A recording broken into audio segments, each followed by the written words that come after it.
I didn't begin this journey intending to challenge official history. I wasn't looking for hidden civilizations or erased timelines.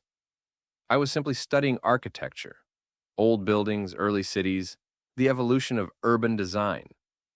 But then I noticed something that refused to stay quiet. The buildings didn't match the story. Glass domes stretching across acres of land, vast exhibition halls assembled in mere months, terracotta palaces carved with a level of detail that modern tools still struggle to reproduce, stonework so precise it looks machine-cut. Yet we're told it was done with hand tools, rope, and animal power. These weren't crude structures. They weren't experimental. They were refined, confident, as if they were built by a civilization that already knew exactly what it was doing. And that's when the question surfaced, a simple one at first. Who built all of this? Because the timeline we're given doesn't add up. We're told these cities were frontier settlements just decades earlier. That skilled labor was scarce, that resources were limited. And yet suddenly, entire urban centers emerge fully formed, complete with monumental civic buildings, intricate infrastructure, and architectural harmony that suggests long-established knowledge, not improvisation. This didn't look like the birth of civilization. It looked like inheritance. And then, almost on schedule, the disasters arrive. Fires that wipe out entire city cores. Floods that bury first floors overnight. Not just in one country, but across continents. Earthquakes striking major population centers with uncanny timing. Entire districts reduced to rubble, mud, and debris. Ask yourself this. What are the odds that so many cities that just happen to contain these architectural impossibilities, all suffered catastrophic destruction within the same narrow window of history? And with each disaster, something else vanished. Construction techniques disappeared. Architectural plans were lost. Master craftsmen left no apprentices. Population records fragmented. Census data stopped making sense. Entire family lines vanished. And that's when the question changed. Not what happened to the buildings, but what happened to the people. If there truly was a different world before ours, a civilization we're told never existed, where did its people go? Where are the witnesses, the survivors, the ones who would have remembered a time before the reset? I started looking for them. That search led me to photographs, late 1800s street scenes from cities across the world. San Francisco, Chicago, Melbourne, Moscow, Buenos Aires, London. The images were supposed to document urban development, progress, modernization. But something felt wrong. Again and again, the same scenes appeared. Streets dug down several feet. Entire buildings partially buried. Workers excavating whole city blocks. Not minor construction. Massive removal of earth.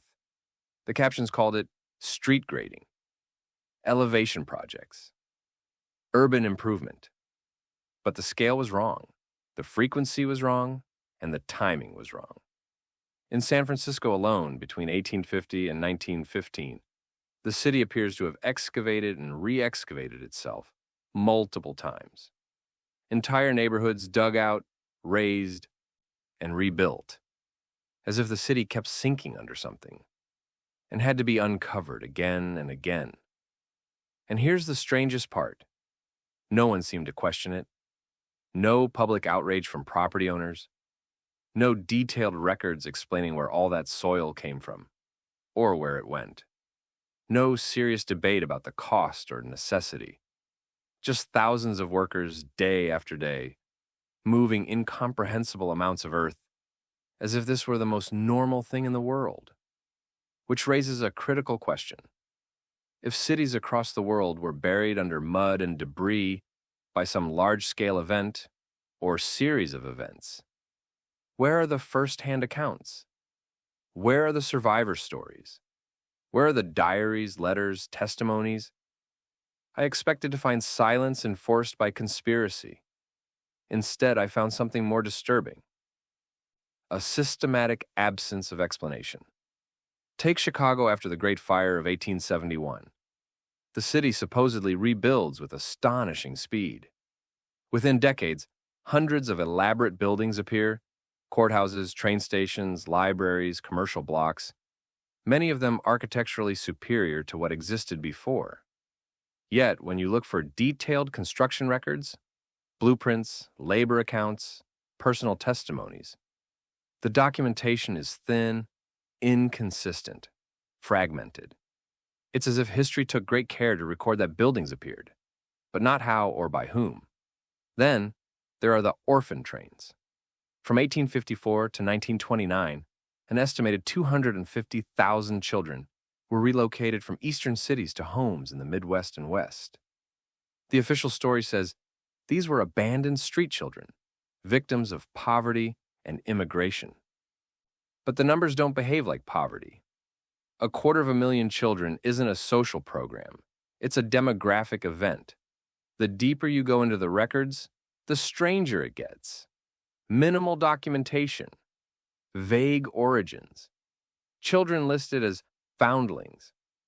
Yet foundlings don't appear by the hundreds at once, and many of these children didn't remember their parents. Not orphans with stories of loss, children with no memory at all, as if something had erased entire chapters of their early lives. Then come the asylums. Between 1840 and 1880, the United States alone builds hundreds of massive psychiatric institutions. Not modest facilities, but palatial structures, often indistinguishable from grand civic buildings or World Fair architecture. The Trans-Allegheny Lunatic Asylum, Athens Lunatic Asylum, Buffalo State Asylum, Oregon State Hospital. The official explanation claims this was a progressive reform movement. But that explanation collapses under scrutiny. The speed of construction, the architectural sophistication, the sheer number of beds, all during a period when America was supposedly still clawing its way out of frontier conditions. And then there's who filled them. The intake records, when they exist, show thousands of patients with eerily similar diagnoses: melancholia, acute mania, confusion of thought, amnesia. Many had no recorded history, no family listed, no clear origin, just names, sometimes only first names, and diagnoses that conveniently explained away one thing above all else: memory loss. What if these weren't treatment centers? What if they were containment facilities? If a catastrophic event shattered civilization, buried cities, displaced populations, and destroyed infrastructure, the aftermath wouldn't be neat. It would be chaos, disoriented survivors, traumatized adults, people telling stories about a world that no longer officially existed, stories that didn't fit the new narrative.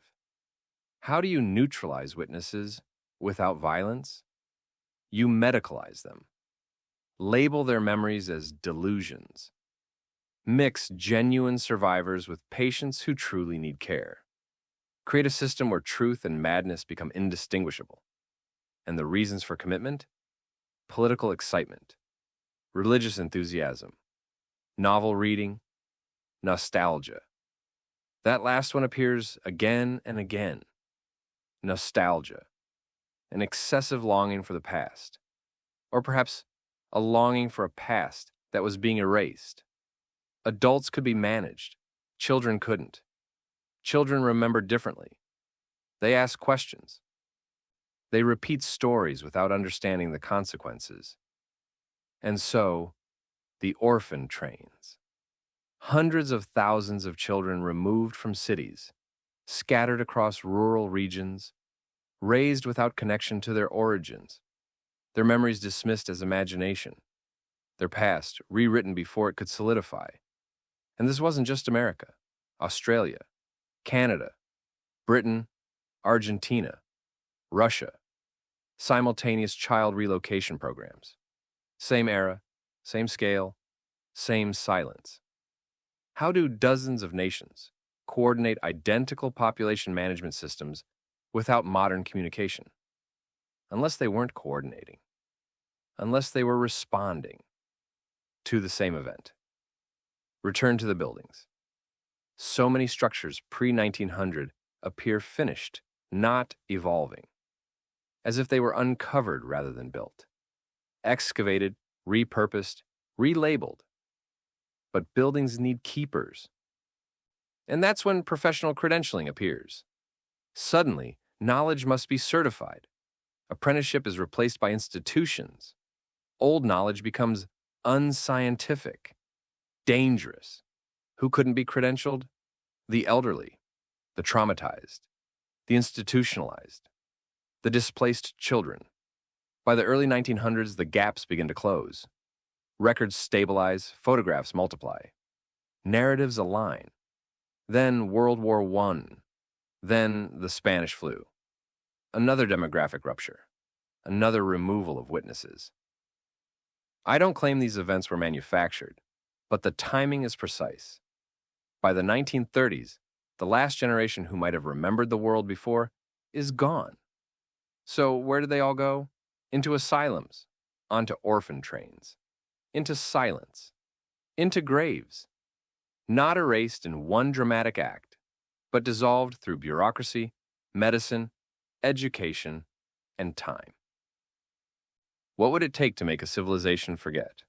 Not much, just enough pressure, and a few generations. Once you see it, you can't unsee it, and now, neither can you.